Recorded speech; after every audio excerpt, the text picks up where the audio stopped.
Caros amigos, bem-vindos a mais um episódio de Hoje no Mundo Militar, um canal exclusivamente dedicado à discussão de temas militares atuais. Neste vídeo, iremos debater um tema muito espinhoso. Na guerra, há espaço para a ética e a moral? Ou, como se costuma dizer, numa guerra vale de tudo? A Segunda Guerra Mundial é vista hoje como o conflito mais sujo, imundo e imoral da história da humanidade.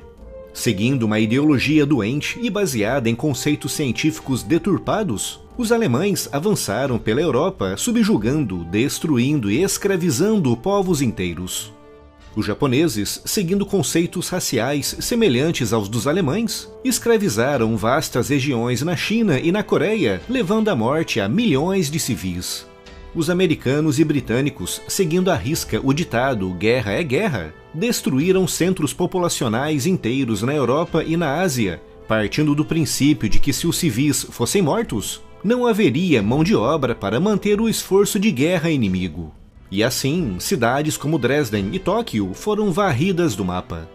E os soviéticos, no seu ímpeto vingativo, mataram e enterraram em valas comuns 20 mil oficiais poloneses. Escravizaram, mataram e violaram centenas de milhares de civis e deportaram para a Sibéria povos inteiros.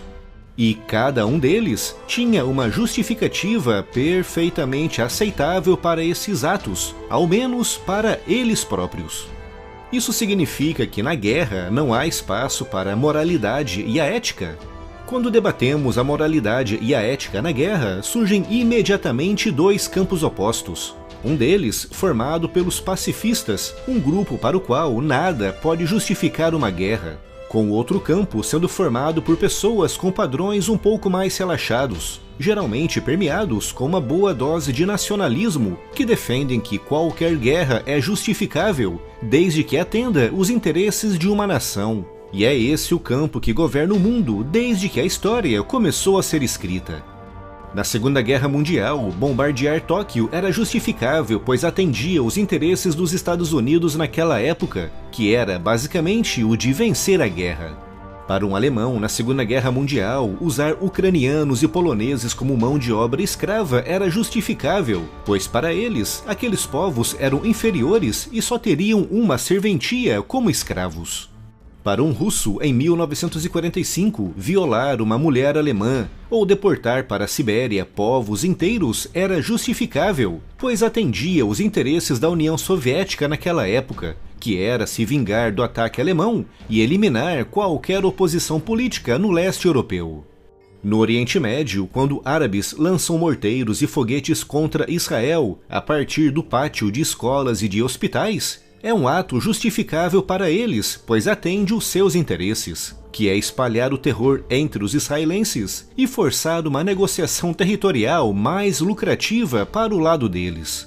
E quando Israel bombardeia posições iranianas na Síria, se escondendo em seguida atrás de aviões, também é um ato justificável para eles, pois estão lutando pela sua sobrevivência. Portanto, respondendo à pergunta a título, não há uma moralidade universal na guerra, já que qualquer ato, por mais perverso que seja, pode ser justificado desde que atenda aos interesses de quem o praticou. O que é imoral para uns é perfeitamente moral para outros. Se você e a sua família está sendo atacada, moralmente você tem o direito de fazer tudo o que estiver ao seu alcance para proteger a si mesmo e também a sua família. O que pode incluir, se aplicarmos essa ideia num contexto de nações, atacar também a família do agressor que está atacando a sua família. Numa guerra, isso não é imoral ou antiético, já que é tudo uma questão de sobrevivência. Não há moralidade na guerra, mas há moral e ética nas pessoas. Tudo tem uma justificativa e ela só varia conforme o lado no qual você está na trincheira, o que nos leva a uma outra verdade absoluta. No mundo, não há mocinhos e bandidos, com todos os países se regendo por leis e regras baseadas nos seus próprios interesses. As guerras no mundo real, bem longe das telas do cinema, são sujas e imorais, mas como ser humano, não posso aceitar moralmente certos atos. Mas num mundo onde interesses nacionais e supranacionais esmagam e se sobrepõem aos interesses individuais, essa minha opinião e postura moral particular não vale absolutamente nada, mas isso não me impede de deixá-la aqui bem clara e explícita.